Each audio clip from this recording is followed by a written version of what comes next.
Hello, everybody. I am Jax James, NORML State Policy Manager, and I'm here today to talk about our state policy update.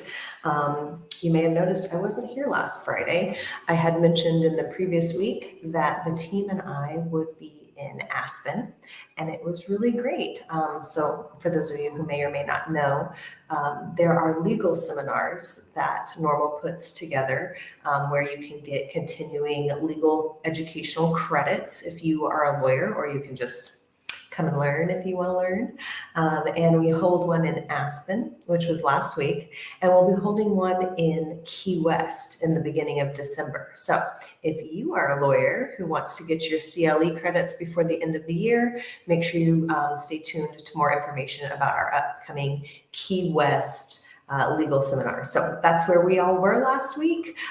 Very busy week, lots of travel, but it was really great to be able to be in Aspen with the whole staff and hang out with, the founder, Keith, executive director, Eric, deputy director, Paul. You guys have met Morgan before, who deals with our federal policy advocacy, and then a lot of people that are behind the scenes that you may or may not know.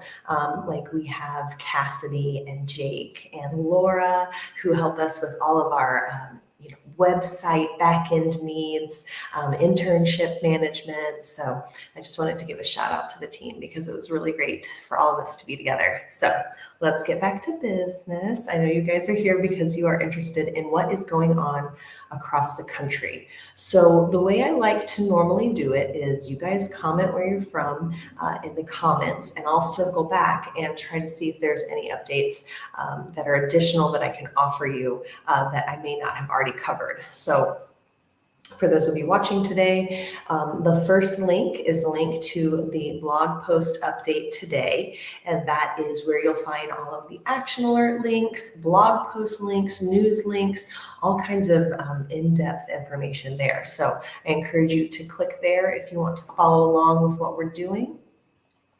Let's start in California. So in California, they have gone through what's known as the crossover date. And the crossover is when a bill has to have passed out of its chamber of origin and moved on to the other chamber. And that's the date that it has to happen by. That did just occur in California, and there were quite a few bills that made it through the crossover date.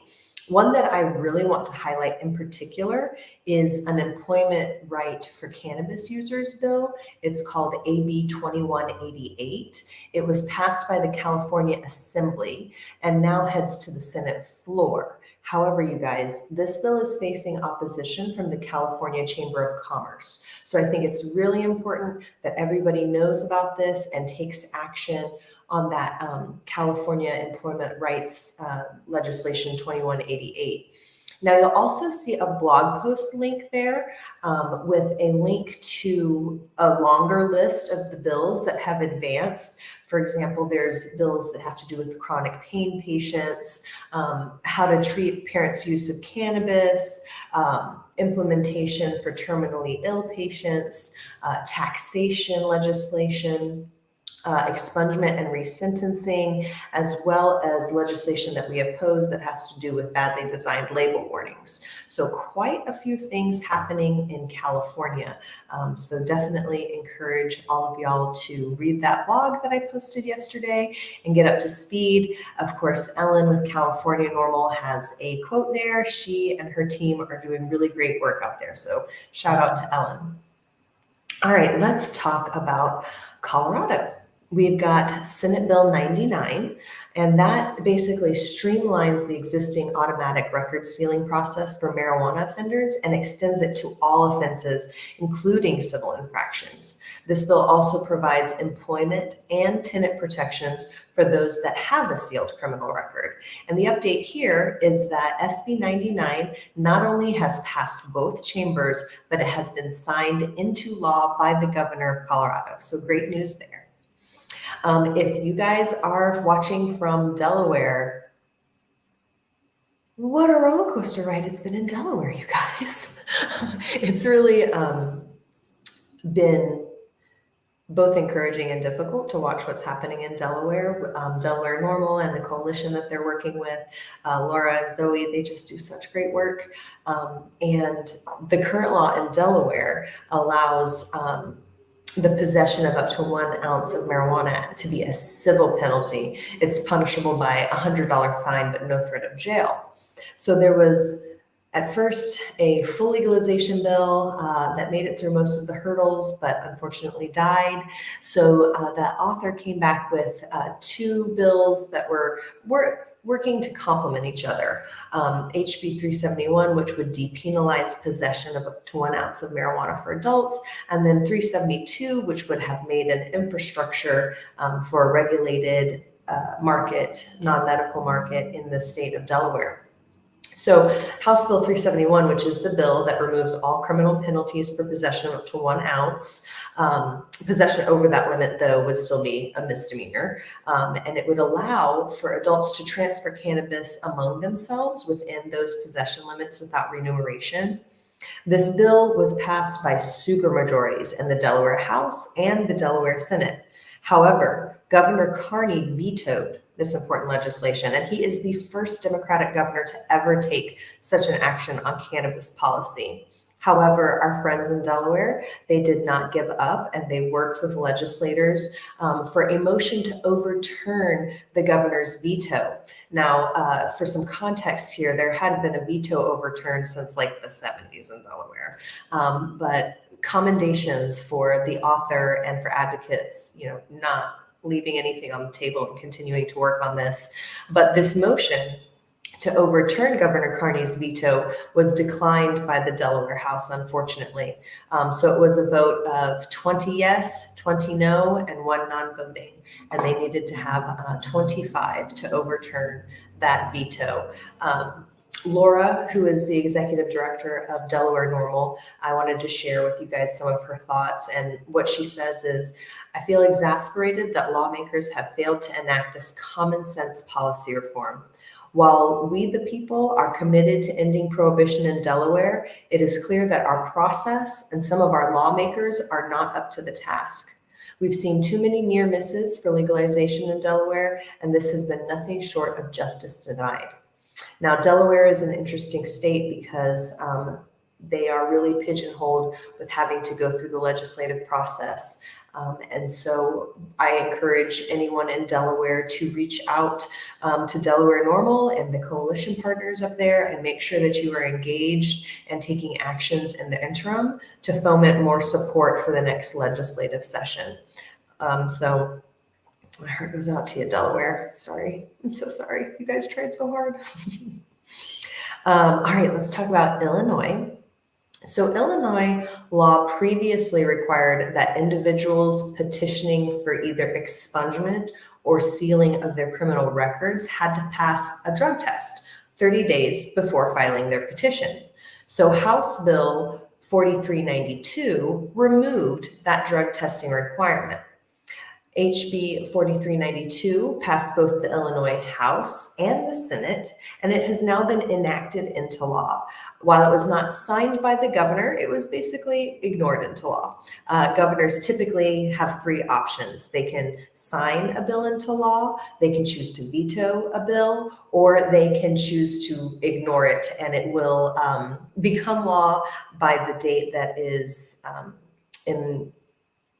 enlisted or listed in the legislation. So if you have been watching in Louisiana just had their sine die, and there were a lot of wins, a few losses in Louisiana, and I wanted to highlight just a few of them. There were a lot of bills moving through the session, and I want to give a shout out to Kevin with MPP. It's really been a pleasure to work with him and coordinate with him in Louisiana. So shout out to you, Kevin, and I did want to also let everyone know that MPP has a blog about Louisiana that you could read as well if you would like to. So Louisiana has 2 bits of legislation that they complement each other. House Bill 135 and 137, which would provide reciprocity for patients within Louisiana's medical cannabis program. So 135 permits dispensing medical marijuana to certain qualified patients who are not residents. So there's reciprocity there for non-residents. And then 137 ensures that those individuals have immunity from prosecution for the purchase and possession of their medical marijuana. So the bills have passed both the House and the Senate, and they now head to the governor's desk. So there is an action alert there that you can participate in to encourage the governor to sign this important legislation. There's also House Bill 988 in Louisiana, which offers employment protections to patients who lawfully consume medical marijuana while away from their jobs. This provision doesn't alter existing law regarding the consumption of cannabis while at work, which is strictly prohibited. So HB 988 passed both the House and the Senate and now heads to the governor's desk. So there's an action alert link for you guys there as well. Let's see, we've got two more bills in Louisiana.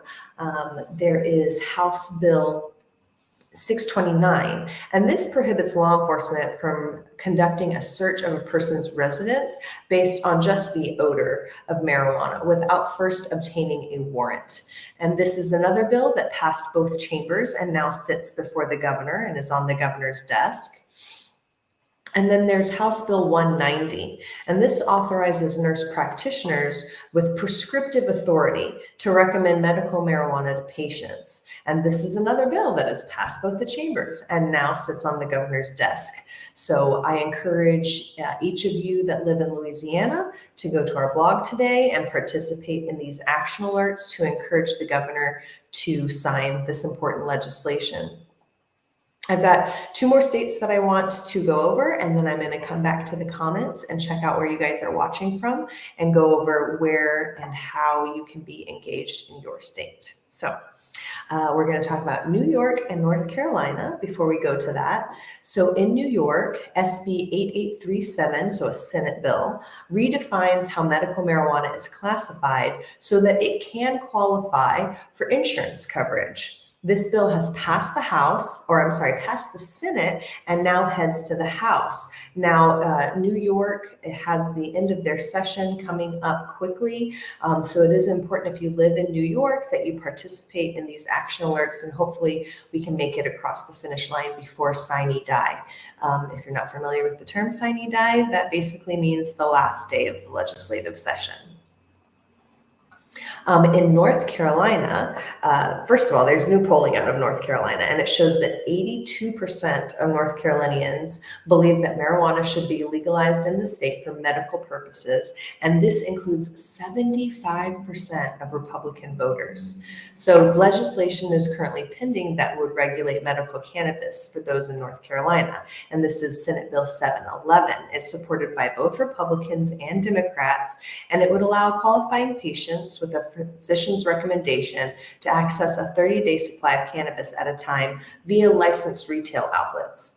This bill has passed the Senate 36-7 and now heads to the House. So if you live in North Carolina, make sure you participate in that action alert to let your North Carolina House representative know that you would like them to also advance this legislation when their turn comes. All right, that was the update. Now I'm going to come back over here and check out your comments. All right, South Carolina. So South Carolina, y'all had a roller coaster just like Delaware did. Your session is over in South Carolina, but there were quite a few valiant efforts to get medical cannabis a good program going in South Carolina, and they made it across quite a few of those, goalposts, but it did not pass. So in South Carolina right now, the impetus for you would be to engage with candidates and legislators during the interim session to build more support and more education surrounding cannabis in preparation for the next legislative session. Of course, there's a South Carolina NORML chapter, so I encourage you to reach out to them. Scott does excellent work there, and it's been really great to team up with him in South Carolina. I see someone from Texas. Hi, wearing my Texas NORML shirt. So in Texas, we are not currently in a legislative session. Texas is one of about 20-ish states where we can't collect ballot initiative at the state level to change our laws. And that's how it is in Texas, is that drug laws have to be changed at the state level. And due to that, we have to wait for the legislative process, which will start in January. Technically, legislators will be able to start pre-filing bills just 6 days after the general election. So you will see that we'll be updating our Texas NORML voter guide and putting it out in advance of the general election. So you can take a look at voting history, candidate responses, and make sure that you're taking that into account whenever you are at the ballot. But in addition to that, I did want to cover some exciting local things that are happening. So in Texas, while we have to change the law at the state level, there are some things at the local level that people have been doing. So for example, DAs creating these first chance programs or diversion programs. Other city councils determining that they don't want to spend any funding on THC testing, deprioritizing the arrest or the prosecution of people who have personal amounts of cannabis. So this is what we've typically seen happening.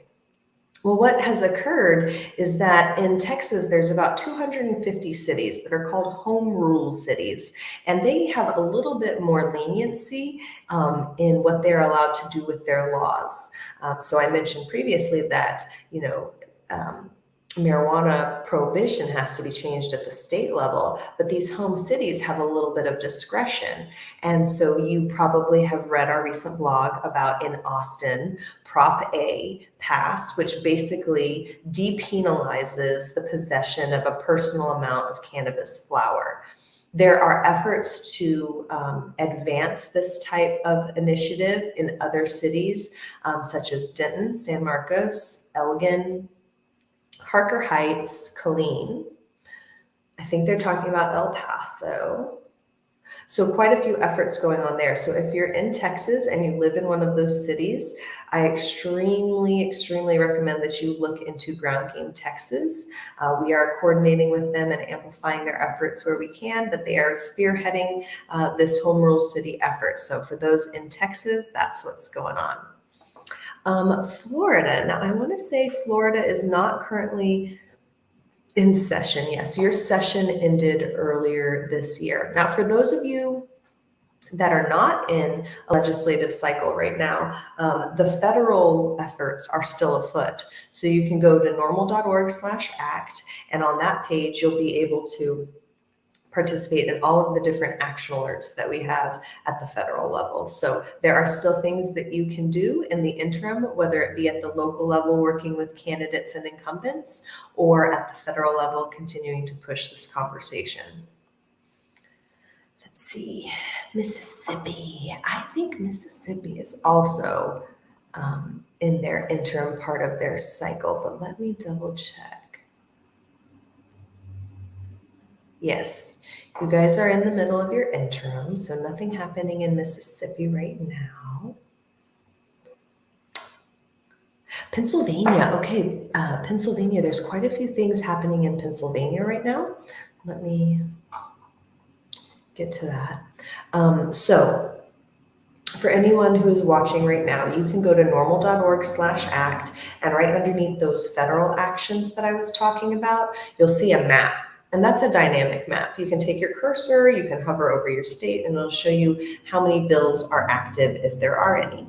So in Pennsylvania, you can go to the map, hover over Pennsylvania, and you'll see quite a few bills there. You can click on them and participate in their action alerts, but there's legislation having to do with home grow, banking, decriminalization, DUIs, legalization. There's one that we oppose that strips patient protections.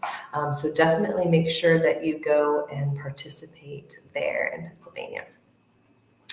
All right, Virginia. Now, Virginia's session just ended, but I believe, let me just click over here. If you go to norml.org/act, Underneath that dynamic map, we have state stuff broken down: state legalization, decrim, medical, expungement, things we oppose, other priorities, and then it gets down to enacted legislation. And in Virginia, there was some improvements on the medical cannabis program. And if you go there, you can click on that link and it will take you to a blog to tell you all about what's going on in Virginia. So FYI there. Let's see if we have any other states that I might have missed. Looks like I got them. I did want to say, if you check out the NORML blog post today, there are quite a few new blogs. Of course, we've got Rick Steves. He's doing a matching donation fundraiser for us because, of course, if you know Rick Steves, you know that cannabis is near and dear to his heart. So I encourage you guys to read the blog on that. There's also a blog having to do with the Colorado and the Illinois, the Illinois and, it's two expungement ones. And now I'm forgetting which the other one is. Anyways, having to do with the expungement one. And then also I mentioned at the get-go, there's quite a few bills in California moving. So we put out a blog post in conjunction with California NORML about that. So definitely check those out. So moving on, I wanted to wrap it up by saying, go to norml.org/act, participate in those federal actions, hover over your state and participate in any local actions. Make sure that you become a member today. There's a link where you can become a member, where you can donate either one time or monthly. There's also information about chapters. We have chapters in a vast majority of the states in America.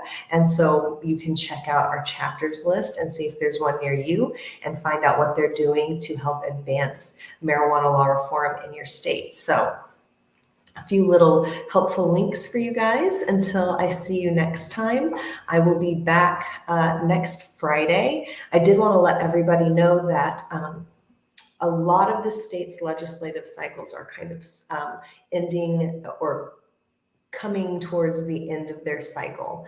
And we are starting to amp up and get ready for Smoke the Vote in advance of the November election. And we're also working with those that are advocating for ballot initiative at the local levels to make sure that we help get out the vote in advance of November. So still plenty of things that are going to be going on that we can update you on in the coming weeks. And until then, I will see you guys, same bat channel, same bat time, on Friday around lunch. Well, I'm in the central time zone, so it's lunch for me. But I look forward to seeing you guys next time. Take care.